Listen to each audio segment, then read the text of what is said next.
First, I'd like to introduce Valentine Moghadam. Val is a professor of international affairs and sociology. She's the author of Modernizing Women, Gender and Social Change in the Middle East in 2013, Globalization and Social Movements, Islamism, Feminism, and the Global Justice Movement in 2012, and other books and journal articles. Her research areas include globalization and development, transnational movements, the political economy of gender in the Middle East and North Africa, revolutions and social movements, and citizenship. A native of Tehran, Iran, she is a member of MAPA's board of directors and of its Middle East working group. Her article, Afghanistan's Tragedy, was written in May 2021, and I think we can drop a link in the chat to that article. Val, the floor is yours. Thank you very much. It's a pleasure to be here, although I wish the circumstances were different and better. And I just want to begin by, expressing my sorrow over the deaths of the Afghan children and the other civilians who happen to have been killed, actually, by a U.S. drone. As we say in Persian and Dari, Ruhishun Shad. Thank you, David, for reading out MAPA's 7.7 demands, basically. And I want to elaborate on them by drawing attention to 4 sets of issues within the allotted time.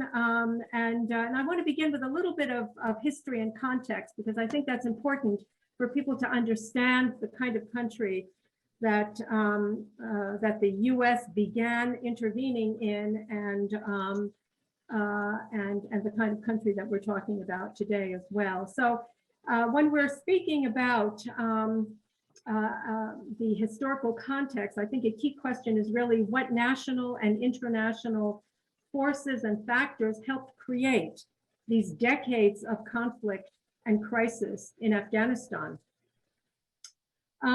What I have done in my own research is first to look at Afghan social structure and internal political developments in the 19th to the early and mid 20th century. And this includes, for example, the role of Britain during its colonial era, including the 2 Anglo-Afghan wars, which occurred in the early 1800s and then in the late 1800s. So there was a lot of that early intervention on the part of Great Britain. This was followed actually by some modernization and reform and development efforts under various Afghan kings, for example, Abdul Rahman Khan, Habibullah, and especially Amanullah in the early 20th century. But there were always serious obstacles to state building and to national security and national unity. And those obstacles were internal: tribes, clans, property landowners, etc. And of course, the external intervening powers, first Britain, and then of course, the United States. So fast forward to, for example, the mid 20th century, and then we see the role of the UK and the US in the Middle East and Central Asia during the Cold War.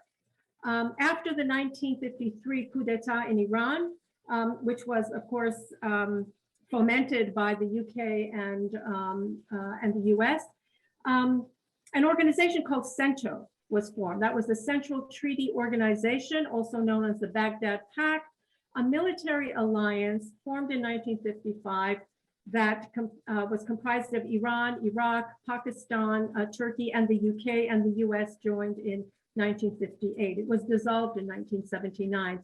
But what it was an effort to keep communism out of South Asia and to keep those countries in the US orbit.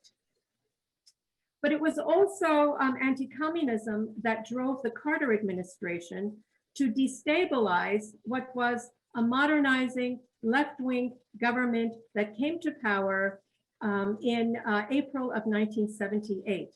This was initially a covert operation to support and arm a tribal Islamist rebellion that started in the summer of 1978. But we need to acknowledge that the so-called Soviet invasion was actually a trap to lure the Soviets into a Vietnam-style quagmire as Zbigniew Brzezinski actually admitted in an article in a French magazine in the late 1990s. So Afghanistan's peace, stability, security, and the physical security and advancement of Afghan women, all of this was sacrificed on the altar of US imperial designs, which, by the way, had the effect of strengthening a worldwide radical Islamist movement. In other words, the US was opposed to what was going on in the Islamic Republic of Iran, and yet at the same time, it was supporting an Islamist uprising in Afghanistan. So I have discussed a lot of these issues in that article that David mentioned, which is posted on the MAPA website, but also in various of my writings in the late 1980s, the early 1990s, and also, that book, Modernizing Women, there's a chapter on Afghanistan, and the first edition was written in 1993. So you can get photographs, you can get the whole background and history there. Okay, that was my first point about the historical context. So let me move on to my second point about 20 years of US military presence in Afghanistan. What was accomplished? The US invasion, and we have to call it an invasion. I mean, there's all this talk about the Soviet invasion, but of course the Soviets were invited. The US was not invited in 2001. In any event, the US invasion, bombardments, and occupation that started in October 2001 has been justified as a necessary response to the assaults of 9/11, given that the Taliban were harboring Osama bin Laden and refusing to give him up. And Osama bin Laden was held responsible for 9/11. So whether or not that was the real reason, or whether it was really about trying some way to get that energy pipeline from Uzbekistan through Afghanistan, that's less important than the fact that the US invaded and began a 20-year occupation. That is to say, the hegemon of the world system is now bombing and occupying a poor, underdeveloped third world country. And note that this is the true invasion, unlike the so-called Soviet invasion, which, as I said, had been requested by elements of the Afghan ruling party in the context of US-led covert action. According to the Afghanistan papers, and I'm sure there are people in the audience who have read the Afghanistan papers, there's a lot to read there, and I can't say that I've read them all, but I have read several of the sections. The invasion, it's very critical.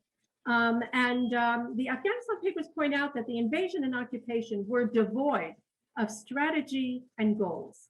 There was next to no knowledge of Afghan history, the local languages, the cultural practices, and the US government officials consistently lied about progress.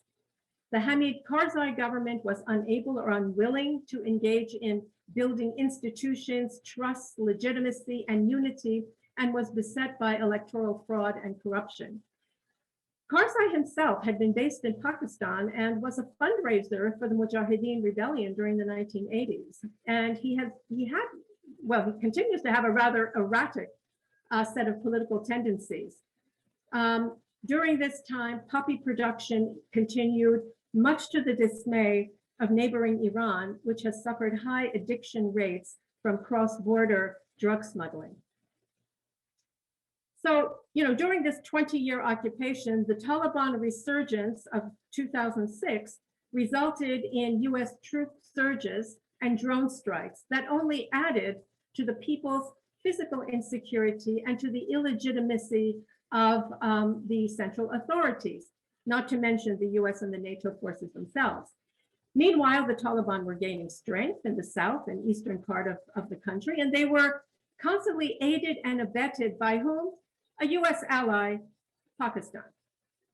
Zalmay Khalilzad, the US spokesperson on Afghanistan across 3 administrations, also, by the way, a former employee of that California-based company that wanted to extend that energy pipeline from Uzbekistan through Afghanistan, Unocal. He had been a former Unocal employee, and he had been pushing for that pipeline during the late 1990s when the Taliban were in power. Meanwhile, he has consistently exaggerated, lied, and misled the American public about the situation in Afghanistan. I mean, he was doing that until just last week, practically. So the August 2021 withdrawal was a unilateral US decision begun under former President Trump, and it was done without consultation with European allies and the Afghan government, let alone neighboring countries like China, Russia, India, and the Central Asian states, all of which have a stake in the peace, security, and stability of Afghanistan, which itself is very much linked to peace, security, and stability of the region. So in that way, President Biden adopted his predecessor's approach of unilateral action. No consultations, no return to the Iran nuclear deal, which, by the way, could have been the basis for a broad regional agreement on Afghanistan's future.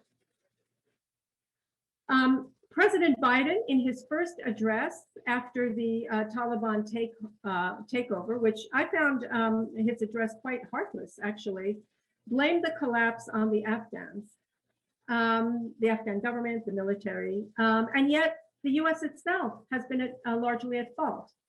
Very little of that much vaunted $1 trillion or other estimates, $2 trillion went towards reconstruction in Afghanistan and building up of the security forces. The vast majority came back to the US.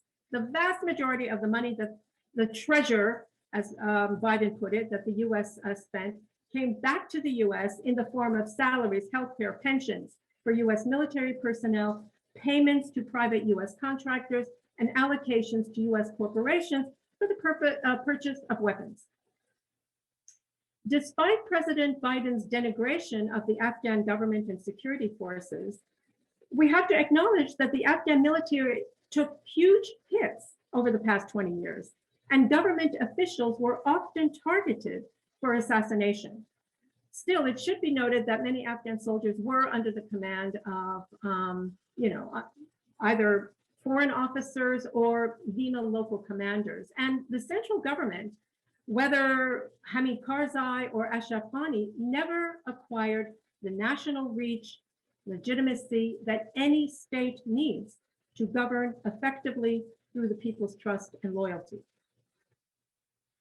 Meanwhile, the US never engaged in the large-scale economic, social, and infrastructural development that would have created a more sustainable form of governance and social order, not to mention winning hearts and minds. For example, just last year, 2 years ago, 2019, the total donor aid to Afghanistan for educational programs came to a measly $312 million, or a meager $20 per child for Afghanistan's 15 million school-aged children.